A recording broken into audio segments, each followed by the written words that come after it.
And therefore all these politicians are a set of rogues and rascals who have looted the country, who divide the people on caste and religious lines for their vote banks, and they deserve to be shot. Can we say it is the BJP who leads the present government? BJP divides people on religious lines, other parties divide people on caste lines. I make no difference. All the politicians, they are rogues and scoundrels. I mean, it's so sad. Such a great country is in the hands of gundas. These are nothing but gundas, criminals. And they all deserve to be hanged. All our politicians. This country is heading for a revolution. Just imagine, prices are shooting up the roof. 200 rupees a kilo dal. What is the price of onions? What is the price of mustard oil? Unemployment is increasing.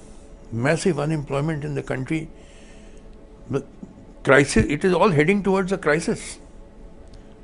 When there will be a revolution in this country. So you mean you see no hope presently? I see hope, but revolution is my hope. You see, there can be one building which can be repaired or renovated. There can be another building which is so dilapidated that you have to, it requires demolition and fresh construction.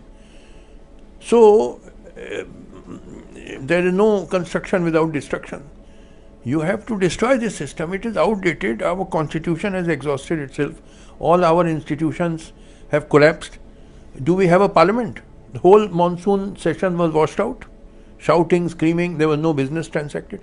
I am sure that is going to happen in the winter session and thereafter in the budget session. Parliament is finished. It will never work now. Whoever is in opposition will not allow the parliament to function. When BJP was in opposition, they did not allow parliament to function. Now, Congress and others, I know, they will not allow it to. Parliament is finished. Judiciary, it takes 25-30 years to decide a case finally. Is this a judiciary or a joke? And half of the judiciary has become corrupt. I know, I was part of the system.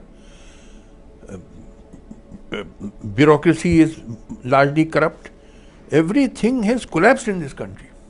Now then, it is all a empty shell, hollow.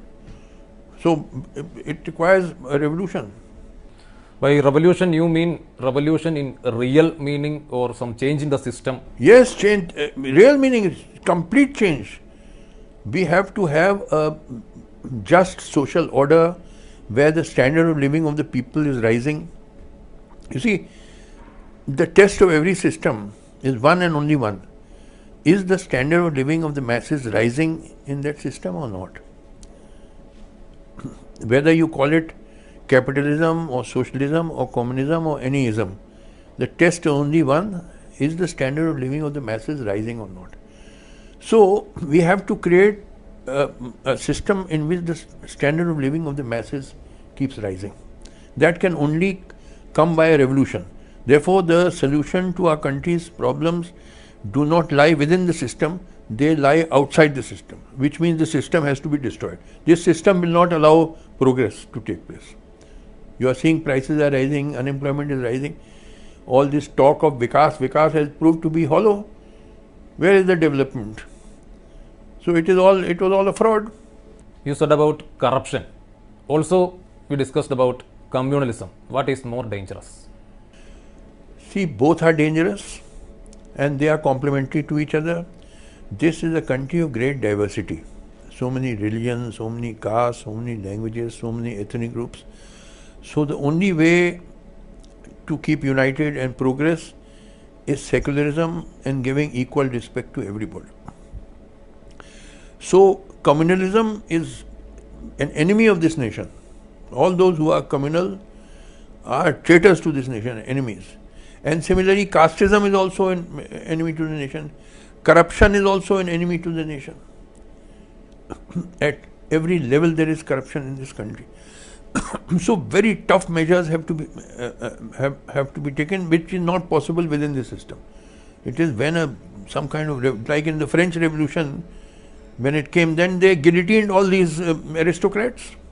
They cut off their necks.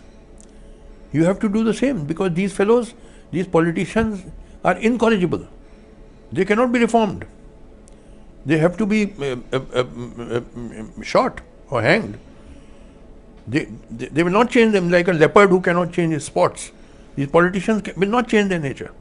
They have no genuine love for the country. They only want their vote banks, for which they spread hatred, polarize people. So are they not enemies of the country who divide people and make people fight with each other?